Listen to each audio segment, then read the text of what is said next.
Imagine you and your family are facing hard times. Everyone is in panic mode. Argument broken out. Financial problem that may lead to divorces. Is it the future you want it to be? Don't you wish that someone who is strong, masculine, calm, almost sort of like superhero figures, they will come to the rescue? Well, you are actually the only one that can save your family and yourself. Because the truth is, no one's gonna come and save you. Neither them or me actually cares that you and your family are suffering. You are the only one that can actually lead your family to the bright side. It's time for you to stand up. Doesn't matter what age you might be. To grab yourself by the balls, to actually be the leader and guide them. And in order to become the leader, you first have to be mentally strong.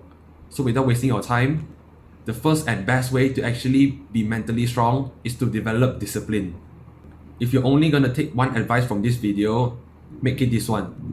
Discipline is the act of doing the work that you're supposed to do, not when you feel like doing at the moment.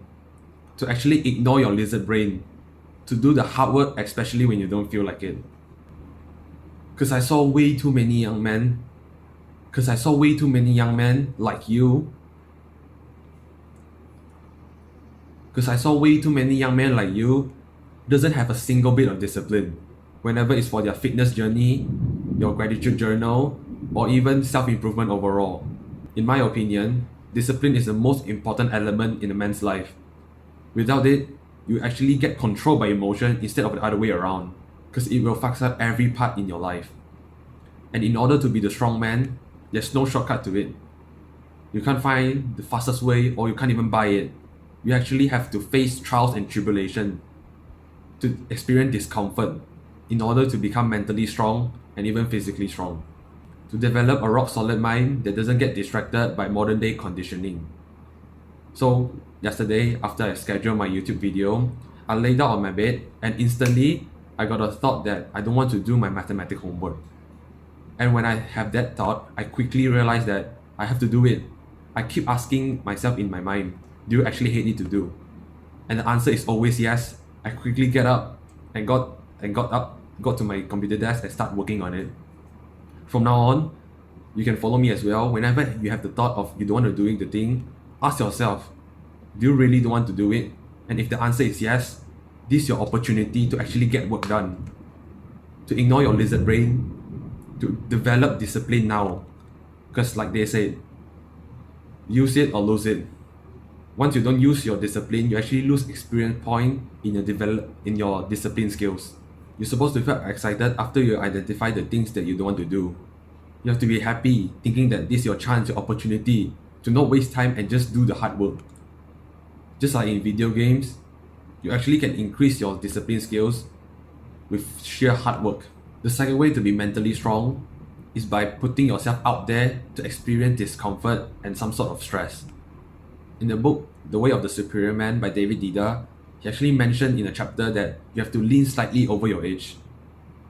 But nowadays, too many young men doesn't experience stress, or frankly, they don't want to experience stress. When they are facing hard times, you can literally see the expression they are. When facing hard times, you can literally see the expression they have. Worry, about to like pissing their pants. This is not the way a man's supposed to be. It really ruins the image of you to others, seeing you in a state of that. Always force yourself to lean over the edge, to experience fear and overcome it with courage. Fear and courage are both two things that can't be separated. If you overcome things with no fear, that's not called courage at all. It's easy work. This is what always builds the strong mentality of a man. Imagine you are at war right now. Just visualize the scenario where 99% of men, including you, are going to piss their pants. Quite frankly, you are going to piss your pants, crying there. Visualize the situation where all those gory situations are happening, like in the movie, and you will realize that the stress in day-to-day life is just significantly incomparable. Stress tolerance is a major indicator whether or not you're going to be successful in the future. Do you crumble when facing hard times? Or when you get beaten down, do you get back up, full of desire and hunger to destroy the obstacles? Some will say that, Ivan, I already overcome the pressure and stress situation, but are you sure about that? Let's put it to the test. Try visualize back the moment. Do you actually feel sick? Do you actually feel nausea? Do you actually feel suffocated when facing the situation? If you don't feel any emotion of that, clearly those situations aren't stressful for you enough. Go search for more for those, because at the end of the day, you're supposed to feel sick or suffocated, because that's the main point. How do you respond to it? How do you act on it? It truly determines your future whether or not you're going to be successful. The third way, which most YouTubers won't mention about it because they think it's cringe, is to actually do the things for the sake of others. Nowadays, you heard tons of people saying, I go to the gym for myself, I study for myself, I work the business, I do the career for myself. What do I mean by that? Have you ever been around some cute girls and you suddenly have the urge to show off your strength, that you actually can do it?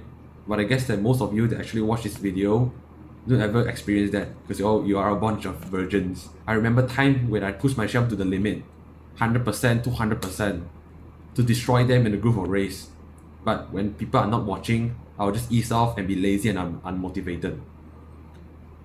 Do you know where I'm coming from? You always had the strength and motivation to do the things, but in order to have that, you actually need accountability. To have someone to actually see you, to watch over you. Some might say that this is not good because they think, oh, this person is shallow, or this person already have the strength or motivation to begin with, but just doesn't use it. And yeah, but why do you think this is bad? Truly ask yourself in your mind, why do you think this is bad? Why don't you view this situation as a positive instead of the negative one? The fact that I want to impress others shows that I will always give my best, 100 to 120%, every single day, every single time, to push myself to the limit. I want to be successful for my parents, my future family, my wife, my child. This is a big motivator for young men like you to actually do something in life, to get out of bed with full motivation to do things. Doesn't matter you feel it or not for that day. Just set in mind who do you want to do it for. And once you have the person in mind, whenever you have thought of, I don't want to do this, just think of them. Force yourself to actually be motivated. Because motivation won't come to you every single day. You have to actually force it, push it for momentum, remembering back that you are doing this not only for you, for another person, or a community bigger than you. You always have more capacity to do more things when it's not specifically for you, it's for others, or a group that bigger than you. You will instantly have the sense of responsibility and accountability to do the hard work, especially when you don't feel like it. Click here to watch this video, and always remember, when pursuing big goals, don't worry about time, because time will pass anyway.